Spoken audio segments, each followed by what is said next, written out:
평안이 있는 나라라는 제목으로 이제 이 본문을 여전도 회에서 이제 연합회에서 정해서 각 교회에 좀 부탁을 했습니다. 사실 다른 본문을 택해도 되는데 왜 이 본문을 택했나 제가 한번 고민을 하고 기도를 해봤어요. 그리고 이 본문을 가지고 여러분들과 함께 은혜를 나누려고 하는데요.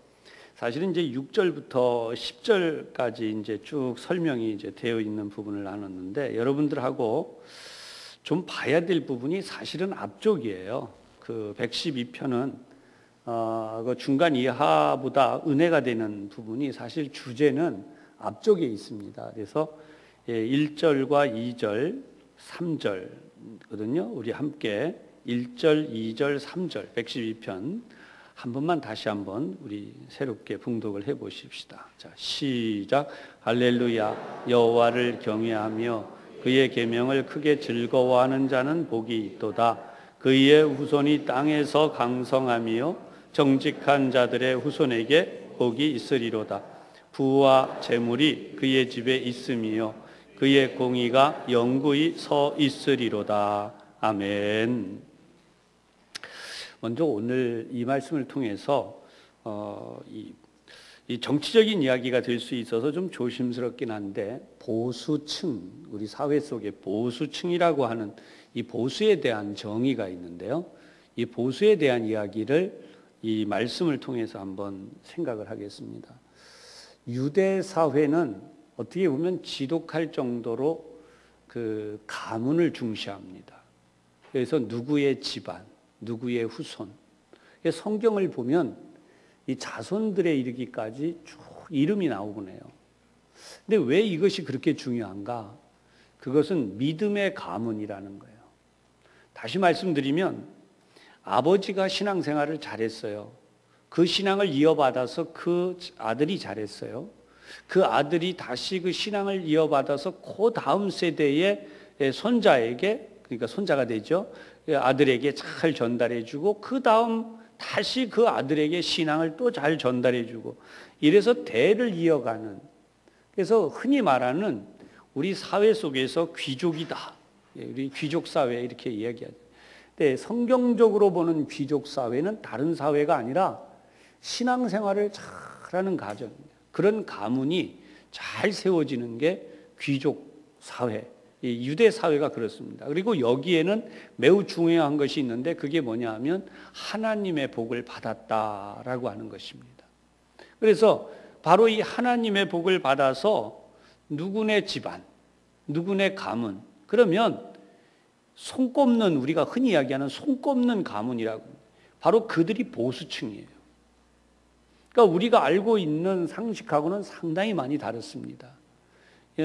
우리는 정치적인 입장으로 이야기할 때 체제를 유지하고 있는, 기존의 체제를 유지해가는 그런 이들을 보수층이다라고 이제 일반적으로 통칭을 하지 않습니까? 근데 성경적으로 이 이스라엘 민족을 가지고 이야기를 하면 방금 말씀드린 것처럼 이 신앙의 가문이 든든하게 세워진, 그래서 그 가문들이 변하지 않아요. 하나님의 복을 받은 이 가문들이 끊어지지 않고 대를 이어서 계속 가는 겁니다. 그래서 그들을 가르쳐서 성경이 말씀하고 있는 여호와의 복을 받은 자. 그래서 이들이 바로 유대 사회에서는 보수층이라는 것입니다. 그럼 제가 이 말씀을 드리는 이유가 있습니다. 우리나라는 지금 보수라고 하는 개념을 어떻게 가지고 있느냐는 겁니다. 적어도 70주년을 맞이하는 부천 산성교회 성도들은 이 부분에 대한 분명한 개념이 존재할 수 있고 또 우리도 그런 부분에 매우 중요하다는 거예요. 사회적으로 드러나지는 않았습니다. 그리고 사회적으로 어떠한 이슈화된 이야기들은 하지는 않지만 교우들은, 성도들은 오늘 이 땅에 분명한 의미로서는 매우 중요한 세대들이에요. 특히 여전도회뿐 아니라 남성교회도 마찬가지인데요. 여전도회가 이렇게 긴 세월 동안 이 한국 교회를 굉장히 잘 섬겨서 지탱해 온 가운데 특히 기독교인들은 우리 사회 속에서 누가 뭐라 그래도 보수층일 수밖에 없습니다. 그 이유가 무엇이냐? 하나님의 말씀을 지키는 자들이라는 거예요. 그래서 이 하나님의 말씀을 지키는 자들에 대한 분명한 개념이 오늘 1절에서부터 3절까지 설명이 되어져 있어요. 그래서 여호와를 경외하며 그의 계명을 크게 즐거워하는 자는 복이 있는데, 이건 당대거든요. 그런데 그 다음 때가 내려가요. 2절에 그의 후손이 땅에서 어떻게 된다고요? 강성하며. 한마디로 말하면 땅을 크게 차지하고 부유해지고 사회의 영향력을 가지고 있고 그들이 누리는 복이 대단하다는 거예요. 그 다음에 2절에 다시 설명되어지는 게 정직한 자들의 후손에게 복이 있으리로다 그랬어요. 여기 나오는 정직하다는 것은 제가 늘 다시 설명을 드리지만 우리 사회 속에서 말하는 투명하다, 깨끗하다, 정직하다, 물론 그것도 해당돼요. 하지만 가장 중요한 것은 뭐냐 하면 바로 하나님의 말씀에 충실하다는 것입니다. 여러분, 하나님 말씀대로 살면서 도둑질할 수 없어요. 하나님의 말씀대로 살면서 악한 일을 행할 수 없어요. 하나님의 말씀대로 산다고 하는 이들이 사회를 어지럽힐 수가 없습니다. 이게 중요한 거예요. 따라서 그렇게 살아가는 사람들에겐 자연스럽게 존경이 따라오고 사회적인 신뢰가 따라오게 되어 있죠. 그것이 오늘 우리가 가져야 되는 분명한 생각입니다. 예배를 아무리 드려도, 하나님의 말씀을 아무리 읽어도, 하나님의 말씀을 아무리 공부를 해도 사람이 바뀌지 않으면요, 그건 죽은 사람이에요. 세상이 죽었다, 세상이 무너졌다라는 이야기를 하는 것은 뭐냐 하면 하나님의 말씀이 그 사회 속에, 그 세상 속에 들어가지 못하는 겁니다. 오늘도 우리가 이 사회를 변화시키겠다고 이 말을 하고 이렇게 행동하고 할 수 있는 부분들이 나오지만 사실 엄밀히 말하면 우리의 힘으로 세상을 변화시키고 바꿀 수 있는 게 없어요. 뭘로 바꾸는가? 하나님의 말씀으로. 여러분, 6.25 전쟁은 우리가 잘 아는 대로 1950년 6월 25일 새벽 4시 북한의 공산군, 북한군이죠. 그냥 한마디로 말하면 북한의 공산군이죠. 그 당시에. 지금도 북한은 공산군입니다. 이 공산군이 그 당시에는 소련이죠. 소련의 탱크를 앞세우고 소련의 모든 중화기를 앞세운 채 남한에 허를 찌르는, 남한의 이 많은 군인들과 장병들이 휴가를 나와 있었고요. 장교들도.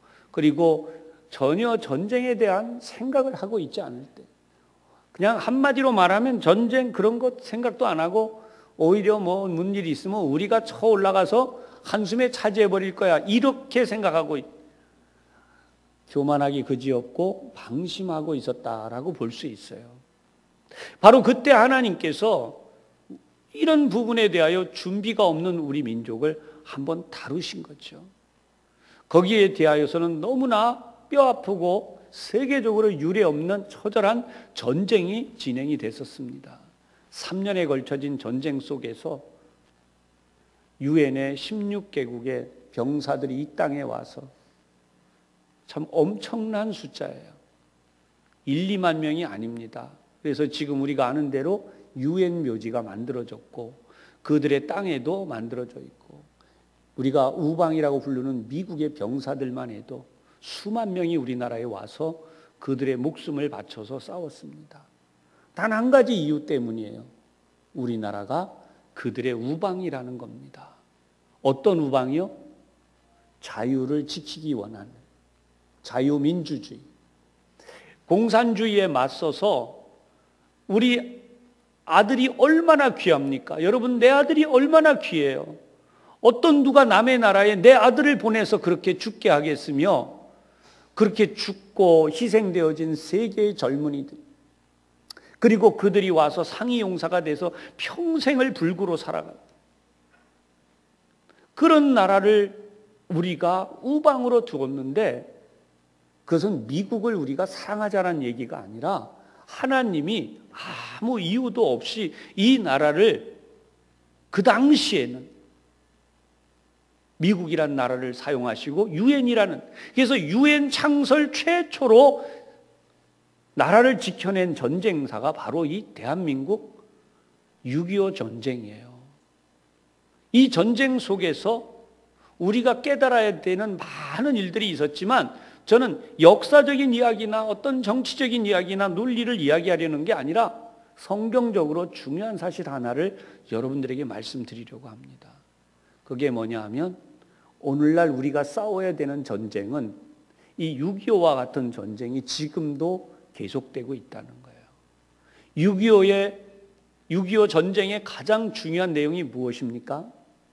공산주의.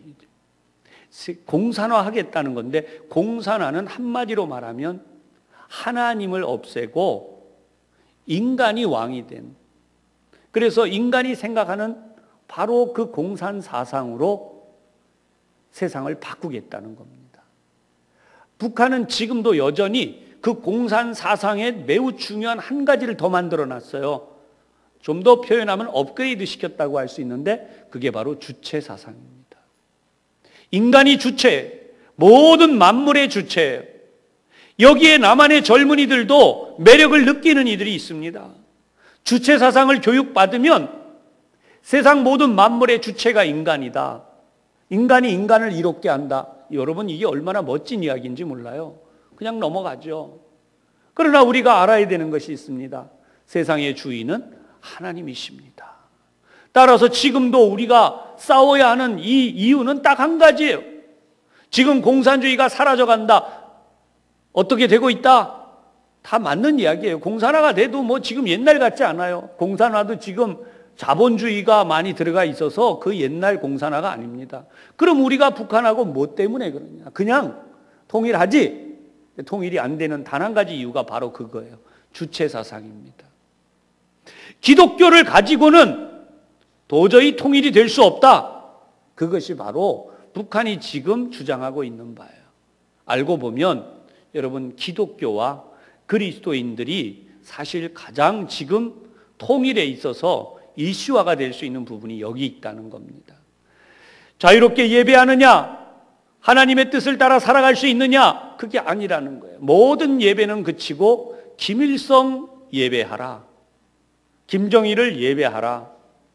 그것이 북한의 중요한 정책이에요. 그래서 모든 것은 거기서 나오는 거예요. 김일성이 주고 김정일이 주고 그리고 지금 김정은이 나누어 주는 바로 그 주체 사상 아래에서 우리 민족이 하나가 돼야 된다라고 말하는 것이 북한이 말하는 통일이라는 겁니다. 사랑하는 여러분, 어떻게 통일이 돼야 될까요? 북한이 말하는 대로 통일이 돼야 할까요? 아니면 오늘 성경이 말씀한 하나님이 세우시는 복된 나라로서 통일이 돼야 할까요? 진정 중요한 것은 바로 하나님이 복 주시는 나라로 통일이 되어야 진짜 통일인 줄로 분명히 믿으시기를 바랍니다. 지금 북한이 원하는 대로 통일했다가는 우리는 예배할 수 없어요. 단번에 우리 모두는 우리의 삶을 다 내려놓고 북한이 원하는 바로 그 주체 사상 아래에서 통일이 돼야 됩니다. 여러분, 우리나라 남한에 얼마나 많은 젊은이들이 이 주체 사상에 물들어 있는지 모릅니다. 신학대학 안에도 이 주체 사상 안에 물들어 있는 이들이 있고 목회자들 가운데에도 주체 사상에 빠진 이들이 있어요.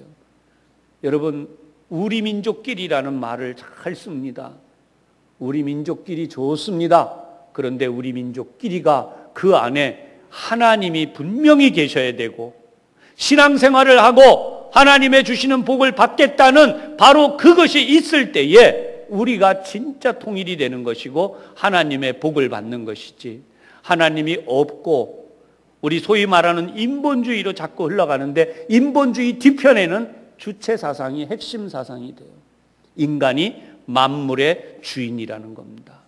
여러분, 여기에 넘어가지 않아야 되는 것이 바로 오늘 우리가 이 예배를 드리고 하나님의 음성을 들어야 하는 가장 중요한 이유이죠. 그럴 때 하나님께서 3절에 보면 부와 재물이 그의 집에 있으며 그의 공의가 영구히 서리로다. 그런데 그 다음에 쭉 내려오면서 어떻게 돼요? 하나님이 그 민족을 잘 살게 하신다는 거예요. 그래 6절 이하에 설명이 나오잖아요. 영원히 흔들리지 아니하며 의인은 영원히 기억되게 되리로다.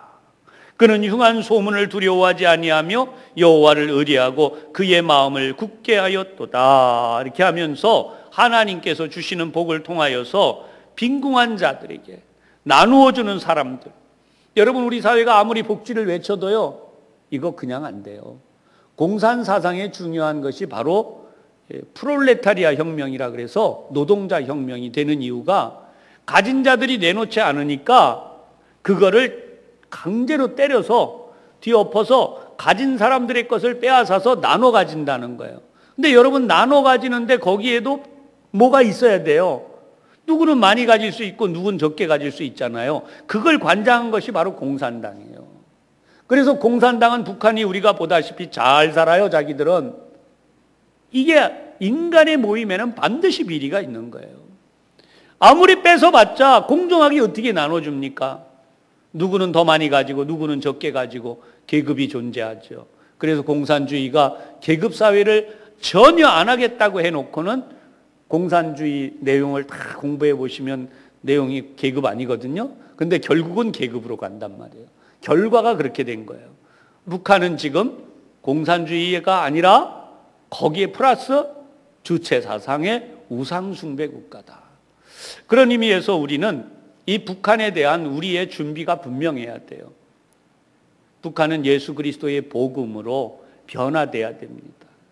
예수 믿는 사람이라야 이웃을 불쌍히 여기며 내어놓고, 예수 믿는 사람이라야 정직하게 살고 하나님의 뜻을 두려워하면서 우리가 이 세상을 살아가게 돼 있지요. 하나님 두려워하지 않는 사람들은 무슨 짓을 해도 알 수가 없는 거죠. 그런 의미에서 우리는 하나님이 우리에게 주신 이 거룩한 복음을 잘 지켜가야 될 줄로 믿으시기를 바랍니다. 여러분, 우리 다음 세대의 신앙인들이 안 일어날까 봐 참 걱정 많이 하죠. 하나님은 신앙인들을 일으키세요. 젊은 세대들을 일으키세요. 잠깐 영상을 하나 지금 보려고 하는데요. 화면에 좀 영상을 한 몇 분 동안만 보도록 하겠습니다. 한번 보여주세요.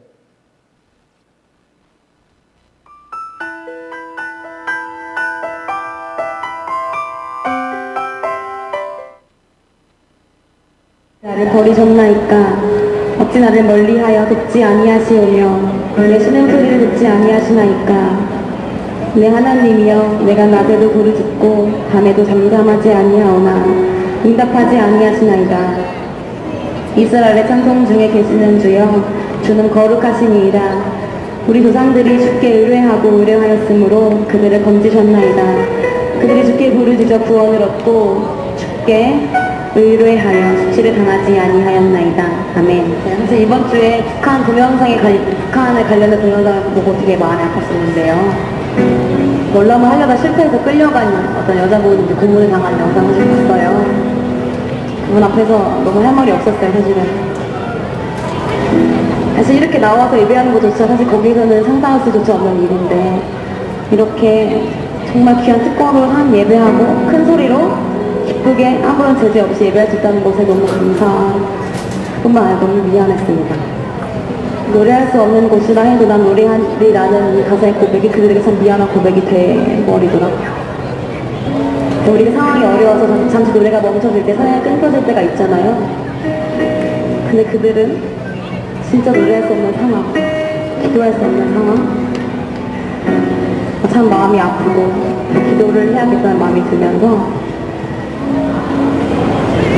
그래도 하나님께서 우리에게 소망 주시고 믿음을 주셔서 우리가 믿음으로 그리고 빚진 자의 마음으로 그날을 함께 기도해 주시면 좋겠습니다.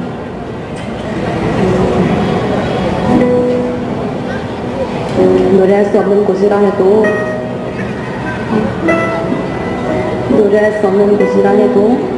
노래하길 소망하고, 기도할 수 없는 곳이라고 해도 기도하길 소망합니다.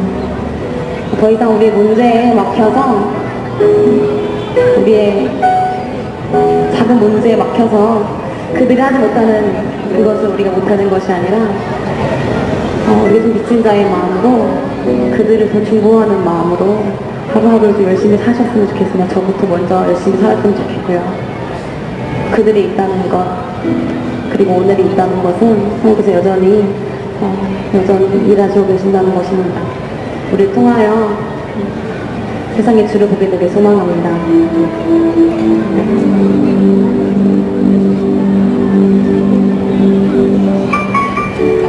주님,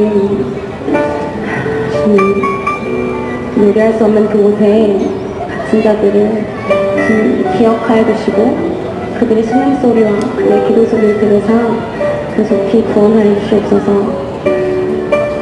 방관하지 않겠습니다. 남의 일이라고 생각하지 않겠습니다. 주님, 그 미래들을 허락하여 주시옵소서.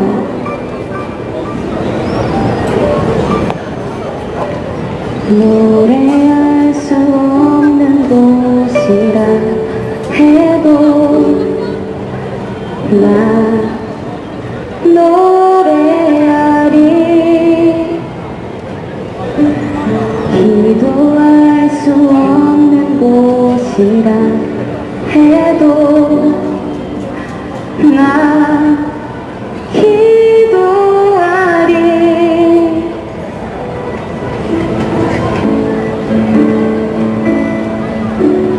노래할 수 없는 곳이라 해도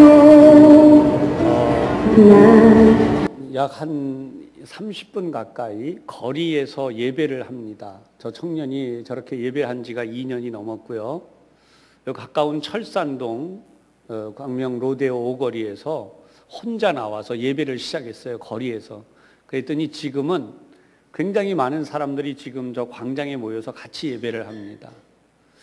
여러분, 지금 방금 제가 이 내용을 보여드린 이유는 저 젊은 청년이 한 이야기처럼 우리 이 나라를 놓고 지금 얼마나 우리가 자유로우냐, 자유롭게 예배하는. 그러나 북한 땅은 그렇게 하지 못하고 있다. 우리가 정말 그런 하나님의 복을 지켜가야 되겠다는 그런 이야기를 하면서 예배를 지금 드리는 거거든요. 혼자 성경 읽고 그 다음에 찬양 드리고 혼자 성경 읽고 찬양 드리고 이것을 반복하는데 그게 은혜가 되어서 지금 유튜브에서는 거의 지난해 같은 경우 한 7만, 8만 건이 조회가 되고 있고 실제로 지금 많은 젊은이들이 그 예배 시간 토요일 날 저녁 7시 반이에요. 그 자리를 지금 찾아 나와서 예배를 같이 드리고 있습니다. 전단을 보낸 적도 없고 교회 건물을 세운 적도 없고 모이라고 뭘 한 적도 없어요. 근데 하나님을 예배하는 한 여자 청년 거기서 하나님을 찬양하고 예배를 시작했더니 저렇게 됐고요. 우리나라 곳곳에서 지금 저런 예배들이 살아나고 있습니다. 저는 오늘 여러분들에게 그런 의미에서 하나님이 우리에게 주신 평안과 하나님이 우리에게 주신 복이 얼마나 큰가. 여러분, 우리 아들, 딸, 우리의 손자, 손녀들이 바로 이 복을 받을 세대라는 거죠. 절망적이 아닙니다. 하나님이 세우신 새로운 세대들이 거리에서 예배하기 시작합니다. 우리는 교회에서 젊은이들이 사라져 간다고 걱정하는데 오히려 거리에서 젊은이들이 예배를 시작했습니다. 오늘 하나님께서 우리에게 주신 이 복을 통하여서 우리 신앙의 기초를 분명히 하고 전쟁의 위협, 또 우리가 북한과 마주 있는 이 현실에서 가장 중요한 것이 바로 우리의 신앙이요 믿음이라는 것입니다. 그 어떤 것 때문이 아니라 바로 이 믿음을 지켜가야 된다는 사실을 다시 한번 되새기면서 오늘 기도에 여러분들이 나라를 위해 기도하시고 또한 우리 믿음을 지켜가는 세대가 되도록 함께 기도할 수 있기를 주님의 이름으로 축원합니다. 기도합니다. 하나님 아버지, 은혜를 감사합니다. 이 시간 하나님 앞에 나라를 위하여 민족을 위하여 함께 기도하오니 성령 하나님께서 저희들 가운데 임하시고 역사하여 주옵소서. 예수님 이름으로 기도하옵나이다. 아멘.